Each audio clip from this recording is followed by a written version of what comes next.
folks. This is Beth Shibley coming to you from Sunflower House. Actually, Sunflower House, we're reopened now. This is the time of this recording is July 2021, and I'm here today with Ruth Rhodes from Rhodes Law and Matt Cannon from Dignity Memorial.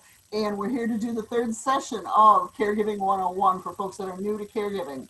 And this is getting organized, or as I like to call it, get your ducks in a row. So I would like to start off right now today with Ruth. If you'd like to introduce yourself and tell us a little bit about yourself, that would be great. Well, thank you, Beth. Thank you for having me again. And my name is Ruth Rhodes. I'm an elder law attorney, and I have two locations. One's in Melbourne off of Sarno Road, and another location in Vieira at One Senior Place. We do focus our practice in elder law, so that encompasses a very large umbrella of information. And today, I'm just going to be presenting some information that all caregivers should know, because now you've taken on this role, or maybe you've had this role for quite a while, but you're now involved in taking care of somebody else. And my goal here today is to help you as the caregiver take care of yourself, because it's very important that you have what you need to take care of others. Otherwise, how are you going to be able to be an effective caregiver yourself? And if anything happens to you, what's going to happen to the person you care for? So I'm all about planning and being proactive, and our firm is very focused on giving information and education. So is that okay for me to go ahead and start? All right, so I'm going to go ahead and share my screen with everyone, and it's going to show, hopefully, will you nod your head, Mac, if it shows my PowerPoint? Okay, yes, it does. Good. All right, good. Yeah, I'm kind of new at the Zoom thing, so so here's just my introductory cover page for what we do. And I do a regular seminar every month at One Senior Place, and then quarterly with Aging Matters. We do different types of seminars, but my disclaimer is the same no matter what kind of seminar it is I'm providing you with information, with education, and it's for general information and education. It's not to be considered any kind of advice or to create any kind of legal relationship.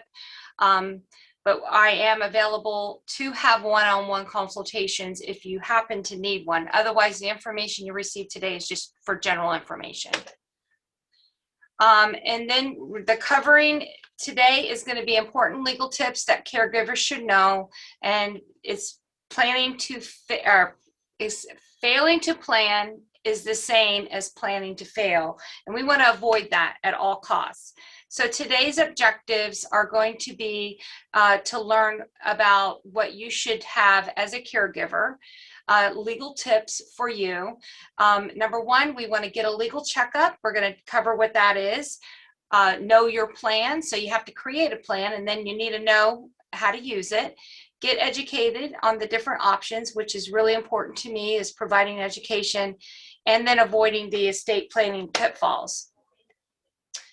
So getting your legal checkup, that's going to involve having a relationship with an elder law attorney.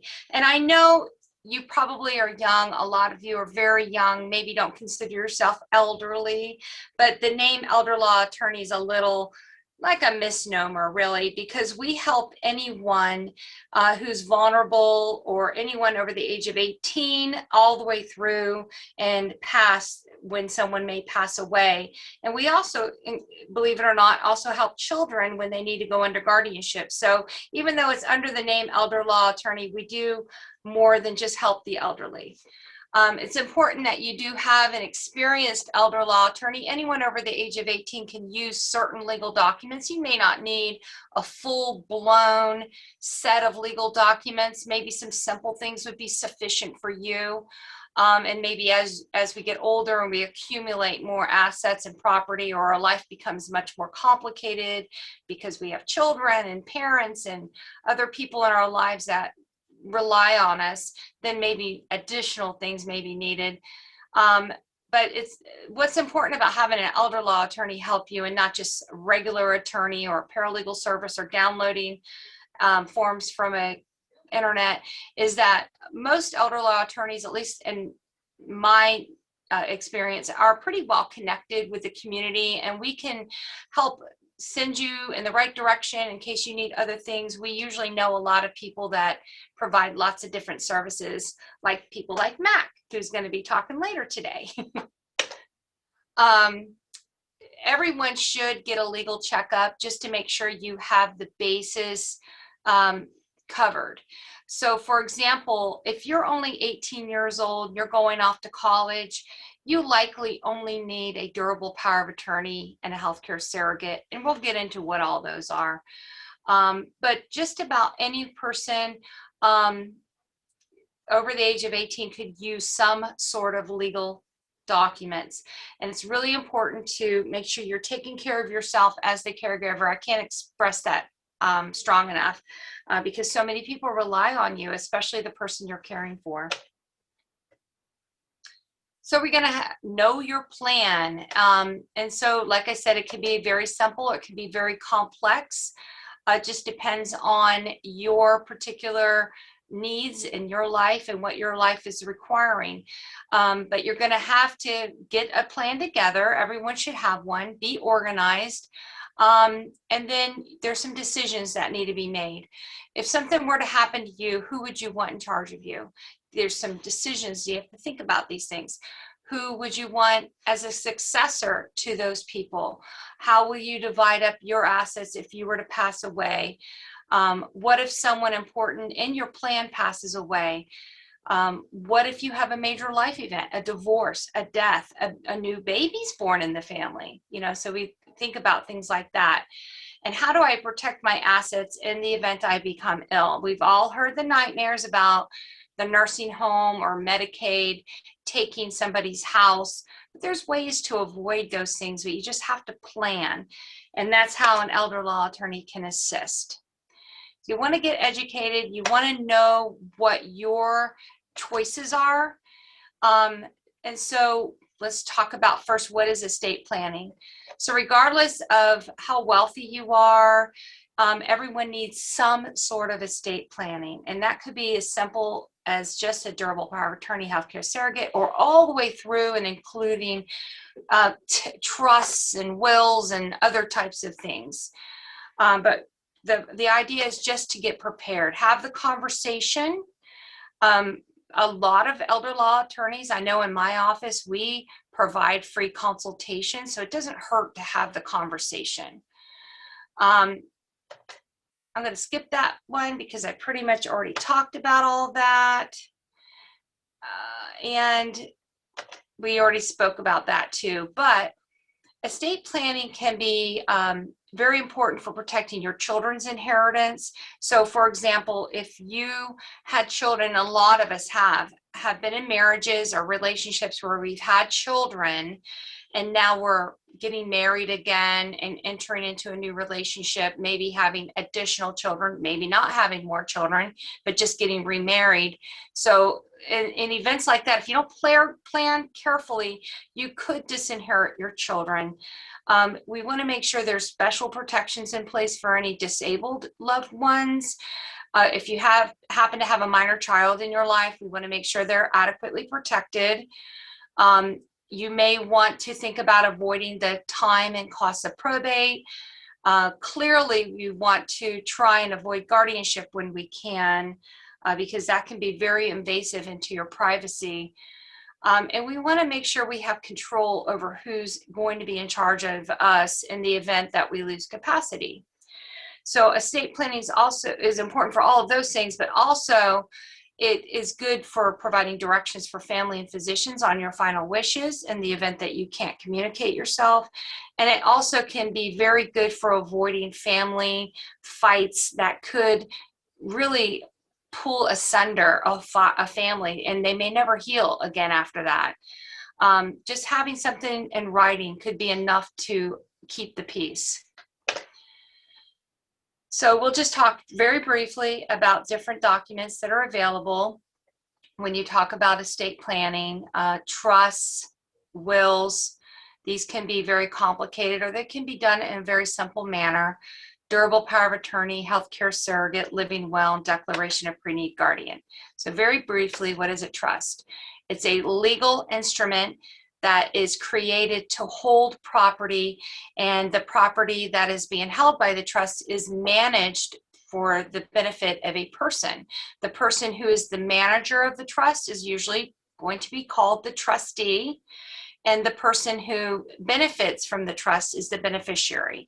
Usually when a person sets up a trust, they are the creator of the trust, they are the first trustee of the trust, and they are also the first beneficiary of the trust. And it's usually is set up to take care of you for your lifetime. That would be a typical revocable trust. And then it's created to take care of you through any incapacity periods where you may have some medical event or something that causes you to lose your capacity. And then after you pass away, the trust can be used to distribute your assets without having to go through probate. So a revocable trust is something that's very commonly used. There's also other... Ruth, I have a question quick.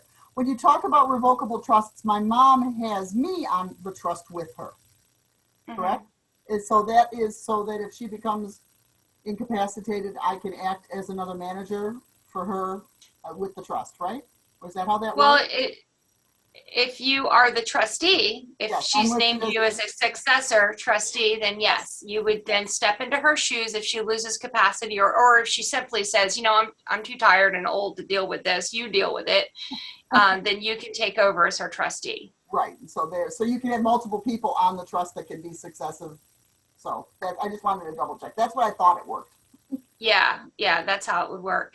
There's there's a lot of different types of trusts, way more than what I can cover in this very short period of time. But the big four that we deal with fairly frequently would be the revocable trust. That's the most common. The irrevocable trust, not as common, often used for Medicaid planning or asset protection. The special needs trust, that's a trust that's usually created for someone who's disabled or has special needs or is receiving government benefits like Medicaid.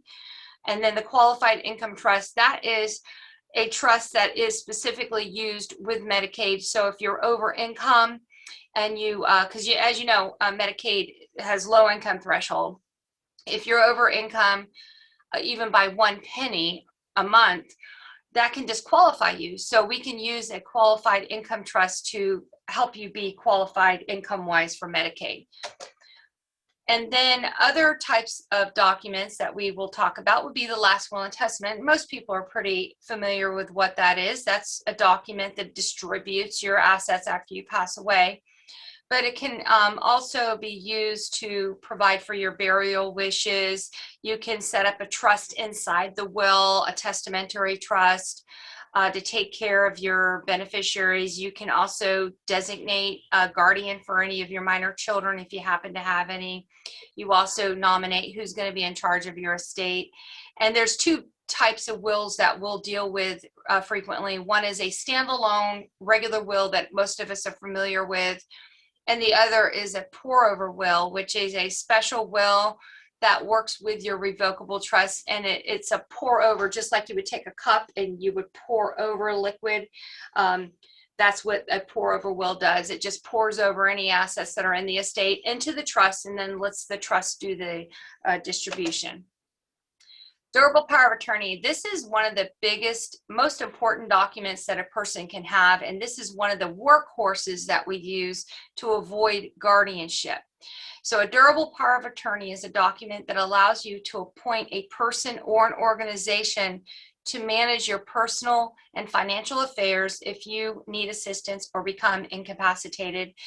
It empowers your agent. Sometimes they're called the agent, sometimes they're called your attorney in fact. But it empowers them to be able to act on your behalf to deal with your assets and liabilities. And in Florida, when you sign a power of attorney, it's an immediately active document. It used to be that you could put a provision in there that says this document doesn't become active until I'm incapacitated. That's no longer allowed in Florida. Once you sign a power of attorney, it becomes an active document and can be used immediately.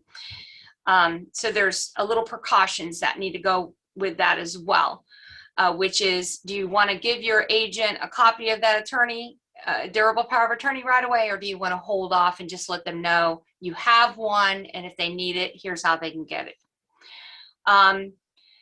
So typically in my office, I will hold the copies or the originals for people, and then if their agents need them, they just contact us and we give it to them. Designation of healthcare surrogate, that is another document that can help you avoid guardianship. It's a very important document. This document allows you to appoint someone you trust if you're choosing to make medical decisions for you in the event that you cannot do those for yourself. This is not it can be an automatically useful document for them to use.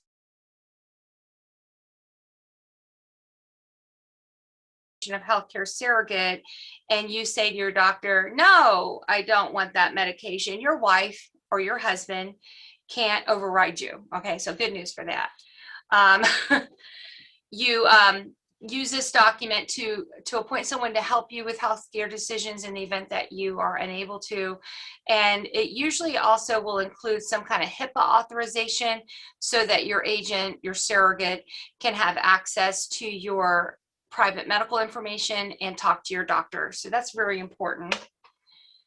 A living will, this sometimes gets confused with the last will and testament, but it's completely different. A living will is a document that allows you to direct your healthcare providers when you're in the dying process and no longer able to communicate on your end of life decisions. So typically a living will is going to say something along the lines of, if I am incapacitated and unable to communicate, and my doctor has determined that I am in the dying process, and consulting a doctor agrees, and it's not just a bump on the head type situation. You have to be in a terminal condition, an end stage condition, a persistent vegetative state. It's not like an accident thing. That's a little different. Although it can turn into a situation from an accident if you're like in a persistent vegetative state. But typically what this document will say is, keep me comfortable, give me any pain medications I need to keep me comfortable and pain-free, and any procedures needed, but don't plug me in to machinery, don't keep me alive artificially. That's what a typical living will would look like. And then in my office, not all attorneys do this, but a lot of them do, is a declaration of pre-need guardian. This to me is a plan B. I am going to try my best with that durable power of attorney, with the healthcare surrogate, with a trust if you need one, to keep you out of guardianship. But we don't have a crystal ball and we don't know what life is going to bring our way. So this is a plan B. In the event that you have to have a guardian, then this document allows you to appoint the person you want in charge. And it has a lot of weight with the judge. The judge will appoint the person you name in your pre-need guardian unless there's a really good reason why that person should not be appointed. So this is an important document to have. Not only can you use it to say, this is who I want in charge of me, but you can also use that document to say, this is who I don't want in charge of me. And that can be just as important, because some of us, a lot of us probably have certain people in our family that we would never want making decisions for us. So that can be used to also disqualify certain family members in your life. And then we also want to avoid any estate planning pitfalls. I would never suggest that a regular attorney who practices real estate or family law or criminal law or personal injury, they shouldn't be drafting estate planning documents, but they often do. It's not always going to be the same good quality documents that you would get from a practitioner who regularly practices in estate planning or elder law. So I'd be cautious about where you get your documents. Not every attorney is cut out equally. If you already have estate planning documents, it's not a one and done situation. If you already have estate planning documents, you should have them regularly reviewed. And it's recommended because we have changes in our lives, we have changes in the law, we have changes in our circumstances. So it's regularly should be reviewed approximately every 3 to 5 years. Or if you have a life-changing event, then you should get it reviewed right away. So especially if you get married or you get divorced or an important person in your plan dies, those are all very important reasons to have your documents looked at right away. Don't wait that 3 to 5 years out. Get the documents looked at right away. Oftentimes there'll be changes in the law, but estate documents and this type of elder law, they rarely will be headline news. So you'll probably never know there's been some big change with durable power of attorney, because it's not going to be on CNN. Okay. So that's why they recommend every 3 to 5 years, because the laws do change. So I would warn against do-it-yourself documents, the kind that you buy at form stores or Staples, Office Depot, things like that. I would be careful about buying those types of forms because they're not necessarily specific to Florida law. Also, forms that you may download off the internet, they may or may not be compliant with Florida law, and they may or may not be able to be made customized for you, for your situation. They're going to be very boilerplate, and so they may not meet all of your needs. So it's always recommended to have an estate planning attorney help you with your documents. And there are a lot of dangers with using the non-lawyer services, the paralegals and such like that, because they're not always up to date with, well, first of all, they're not lawyers, so they're not trained in the law, but their forms may not be up to date with what's required. And they're not allowed to customize forms because that would be practicing law without a license. So they're really only allowed to plug in information and that's it. So that may not be the best for you. And the unfortunate thing is, you usually don't discover there's a problem with these forms that you get from the internet or from a paralegal service or from an attorney even that doesn't practice in estate planning until you try to test the form to see if it works. Like, for example, you take the durable power of attorney down to the bank to use it to help pay your mom's bills, and the bank says, no, this power of attorney is no good. And now it's too late to have mom sign a new one because once she loses capacity, she can't do it. So these are all very important things to keep in mind. And that is it for mine. I apologize for rushing through it so quick.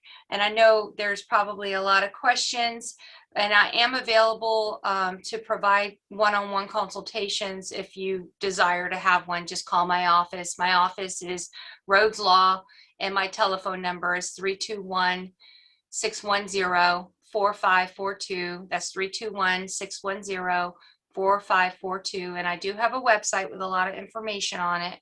The website is www.rhodeslawpa.com. That's RHOD as in David, E, S as in Sam, LAW, P as in Paul, A.com. And I hope you found some useful information from my presentation. And now I'm going to hand over control to Mac. And Mac, did I take my screen off successfully? Yes, it's all set.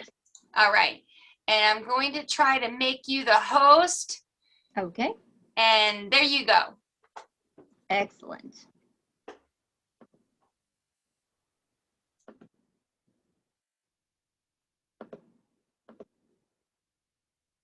All right, can we see where it says your life, your legacy on the screen now? Thumbs up. All right. Thank you so much. Okay, everyone. Well, we're on to the super exciting part where everyone loves to talk about the most exciting part, talking about death. But my name is Mac, and I'm with Dignity Memorial, and we are the nation's leading network of funeral, cemetery, and cremation providers. And all of our establishments are operated by people who live, work, and raise our families here in your community. And so some of the local providers that you might be familiar with are going to include Wiley Baxley on Marin Island, right here where I'm talking to you from. And then we have Brevard Memorial in Cocoa, Florida Memorial Gardens on US 1, and then there is Fountainhead in Palm Bay if you're from that area. So let me tell you a little bit about myself. I have dedicated my entire 17-year career to the service of others, but it wasn't until the passing of my grandmother that I was unexpectedly put in a decision-making position in a time of grief and chaos. And I got to witness firsthand everything that is required to lay a loved one to rest. And let me tell you folks, it's a lot. And it can be overwhelming when you've experienced a loss. My father, whose mother it was, is one of 7 siblings. And being one of 5 myself, I can tell you just how hard it is to get everybody together on the same page, let alone the same book. Now, Grandma was not pre-planned, which means that we had to get all of their 7 kids, their spouses, grown grandkids, and everybody had feelings on what was best, big feelings. I was just lucky to, get close to Grandma and be able to get some of these things together and have the patience of Mary herself and able to do the planning. So there were some tense moments, but I thought to myself that there has to be a better way to do this. And that's when I learned about pre-planning. By the grace of a very compassionate funeral director, I knew that if I could spare families the devastation that I went through by a little sharing and a little education, that's what I wanted to do. So for me, working with dignity is a choice to continue my community service through constructive outreach. Sharing pre-planning information is exactly how I do that. And that's how I help families to protect their families. So today I'd like to share some information on a subject that we think about from time to time, but rarely discuss: planning ahead for your funeral and cemetery arrangements. Now, choosing how you want to be remembered is very personal, and there are about as many choices as there are apps available on your smartphone. But luckily, you have your very own token millennial to walk you through it. So I want nobody to come through my doors at Wiley Baxley unprepared and uninformed on the day that you have lost a loved one. Unfortunately, many families face death in exactly that way, making decisions during a very difficult time, arguing over details and choices, and scrambling to gather money for expenses. So ask yourselves, when friends and family gather to reflect about your loved one, what do you want them to say? How did your loved one want to be remembered? What will be their legacy? All right, so let's start with a question. If you were faced with the death of your spouse or a family member now, what would your family do? Who would be the person that you would call for help? How did your loved one want to be remembered? How will that loss impact you both financially and emotionally? Where would you even start? All right, deep breath. So I know what we just faced there was a little bit of stress, and it's hopefully just a fraction of the stress that you would actually face if you were faced with the death of the loved one. Another deep breath. Whew, let it out. There's a much easier way, and that, of course, is with pre-planning. So when a loved one passes away, they will most likely be overwhelmed with grief and emotion. And they'll be, in most cases, at a funeral home or cemetery, mulling over paperwork, pondering over questions they may not know the answers to, and wondering about how they're going to pay for it all.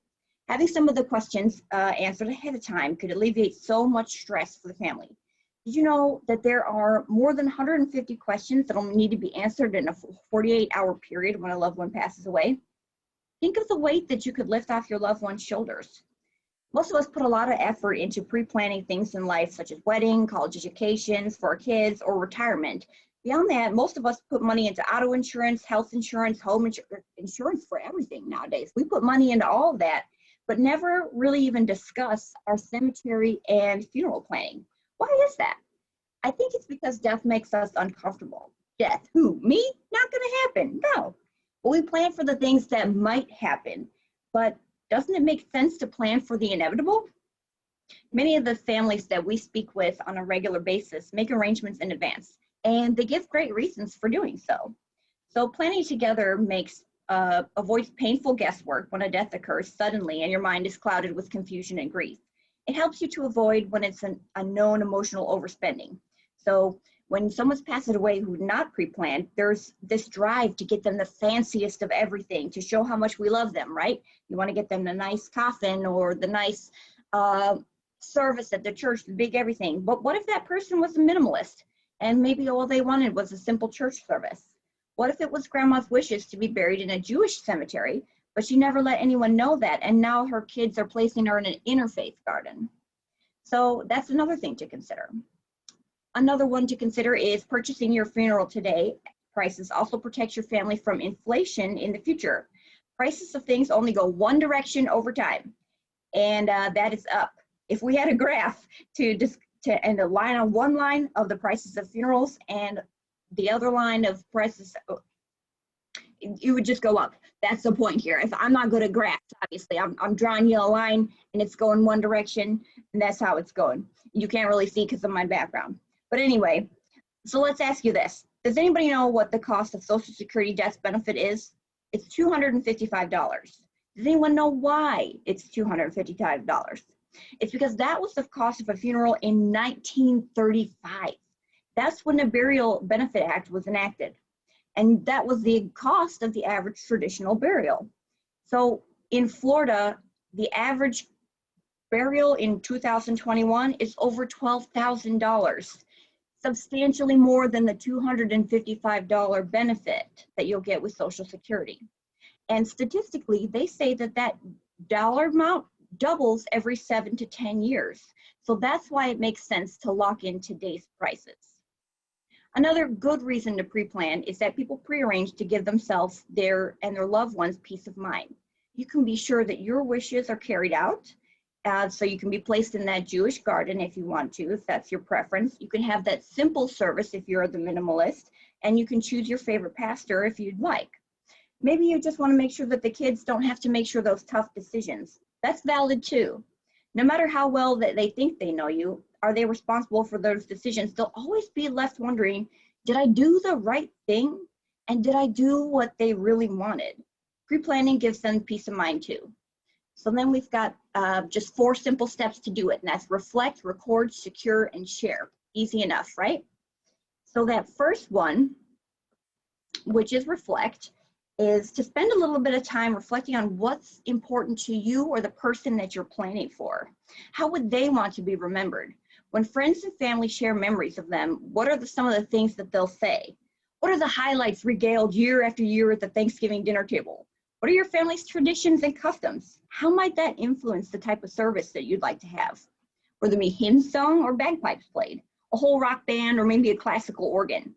Is your family more of a celebrate life kind of family or a traditional remembrance sort? What type of meaningful memories can we capture to help tell your story for generations? All right, so let's say you choose burial. Will you be buried in the ground next to a spouse or entombed in a mausoleum crypt? Maybe you'll have a whole private family estate. And then what type of memorialization will you have? Will it reflect your hobbies and interests? We have some sweet benches or that have shoes on them, or fish for fishermen, or monuments can be as creative or as traditional as you are. Let's say you prefer cremation. Options for cremation include scattering areas, burial or interment using a niche. There are also some wonderfully creative and fun choices too.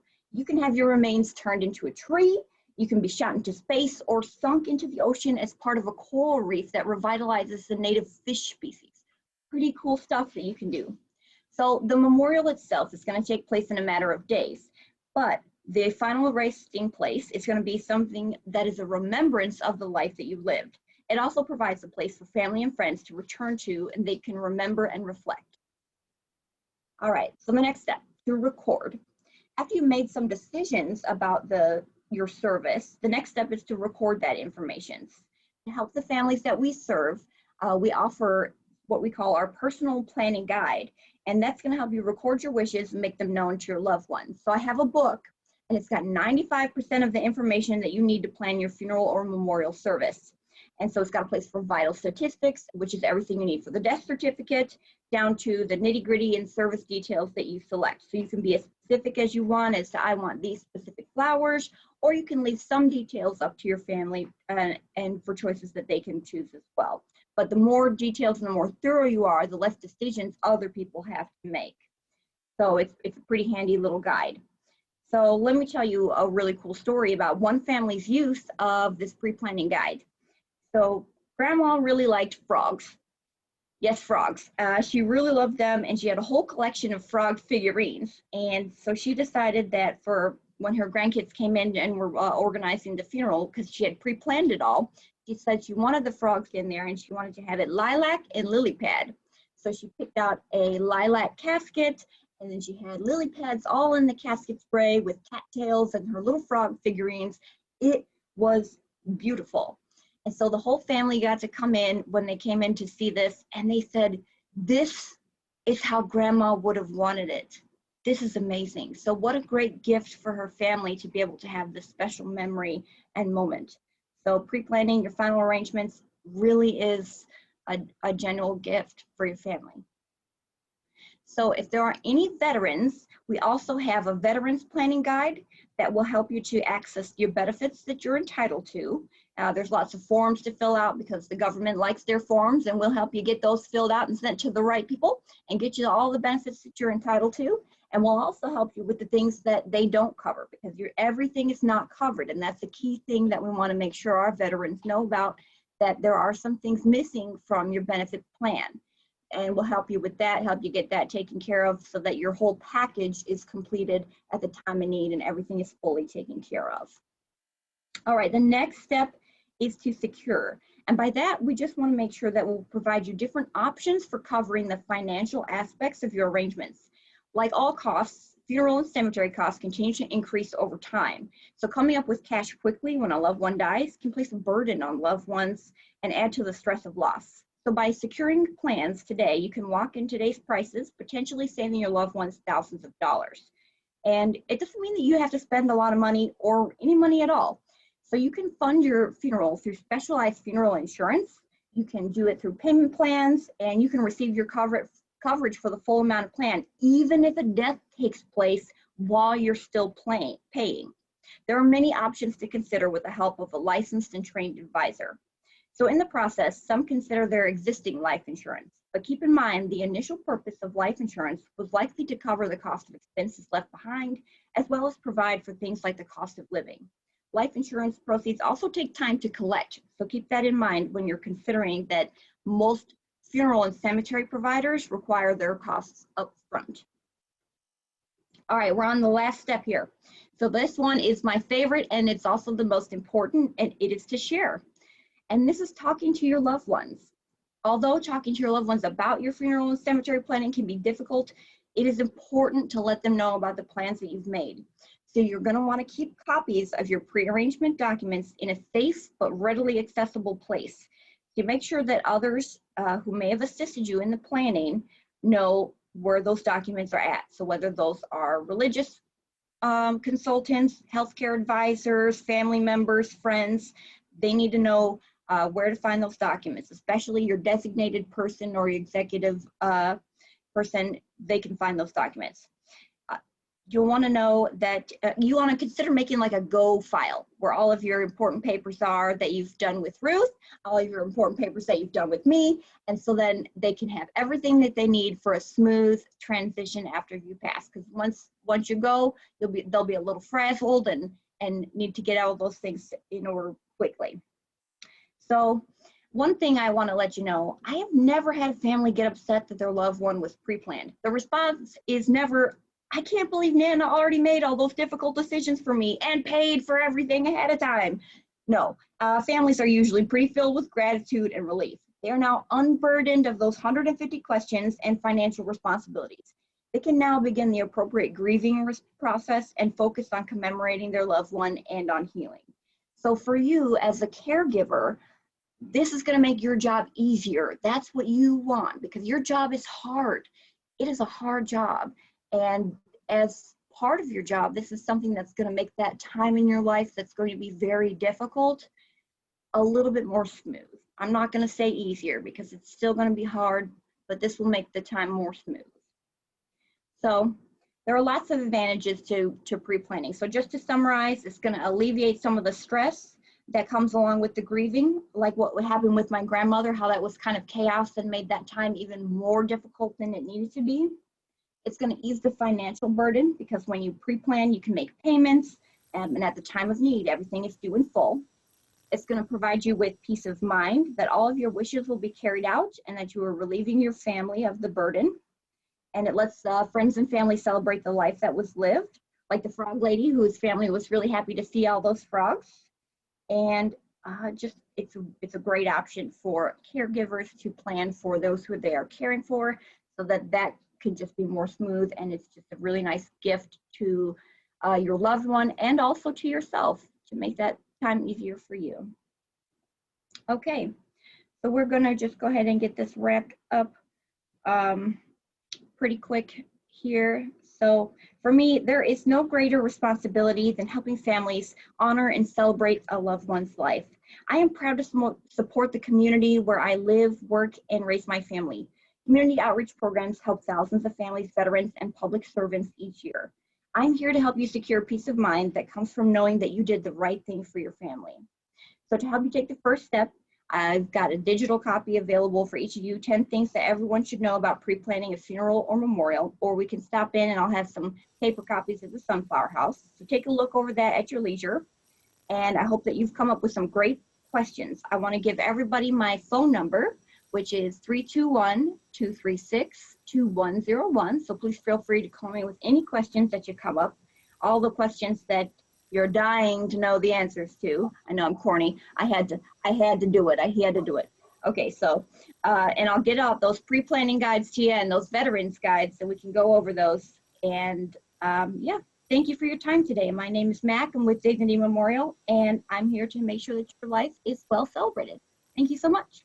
Thank you so very much, Mac and Ruth. And I just want to, again, let everyone know that Sunflower House is reopening again. I've got scheduled that Mac is going to come and do an in-person presentation soon. Did we have the date on that? Oh, goodness. I think it's in August, right? It's in August. So take a look for wait for the August newsletter that's going to be coming up. Ruth, I have yet to get a hold of your admin assistant, but I'm hoping at some point you can come and join us here for an in-person presentation, or Jackie or somebody can come do an in-person presentation for us here now that we're starting to get out from underneath having to do everything on Zoom with these disembodied heads. Okay. It's August 17th. August 17th. That's great. And Ruth, like I said, I want to thank both of you very much for once again helping out with our Caregiving 101. And we can look forward to doing this again October.